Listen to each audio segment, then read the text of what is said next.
Well, now our original series, Project Home, and tonight, a new victory for developers in the latest battle over housing in San Francisco's Sunset District. Susie Steimle shows us a controversial project just got the green light.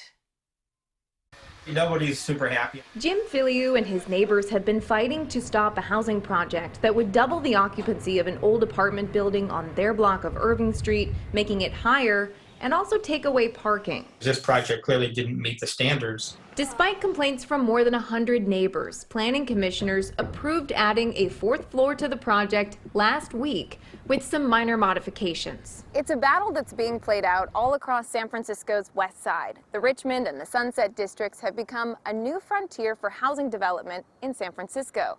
Meanwhile, many of the people who live here in single-family homes are fighting this new development, but it's an uphill battle. On Noriega Street, neighbors of this new four-story apartment building under construction spoke out against the project when it was first proposed back in 2014, to no avail. Building more housing for techies, I don't think is a priority because they can have the pick of the litter. Nearby on Judah Street, residents appealed a proposal to build a 5-story apartment building on the site of this old automotive repair shop, calling the design toxic and pre-apocalyptic. They lost. And down the street on Lawton, a developer wants to turn an abandoned gas station into a 41-unit building. In the last few years, the Sunset District has already seen an unprecedented number of new multi-unit residential developments, either constructed or in the pipeline. Supervisor Gordon Marr supports the housing boom. He voted in January to add the western neighborhoods to a list of priority development areas. But he says those developments will have to include below market rates units, following our inclusionary housing policies. So I think that's positive and important.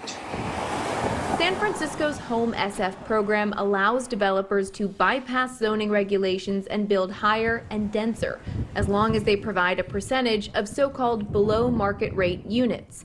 The rules apply only to new construction, like the projects on Noriega, Judah, and Lawton. All three will include BMRs. Renovations of existing buildings are exempt, including the Irving Street project. And I do believe if the project sponsor was able to, make more assurances that these units would be affordable to folks in the community, there would have been less conflict around the project. But unfortunately, and I did make an effort to try to facilitate those discussions and a compromise, but that didn't really come about. Frankly, I don't think he understands the issue. Developer Brian Vietz says his project is affordable by design. His plans on Irving Street include tiny units that he says could rent for as little as $1,800 a month. Additionally, because the building was built before 1979, the property is subject to rent control. We will rent at quote-unquote market the minute they sign the lease, but at that point, they are then rent controlled. But some residents say all of the fighting over affordability and density is just wasting time. We've passed a lot of incentive programs like Home SF and the state density bonus to try and get more housing built on the west side,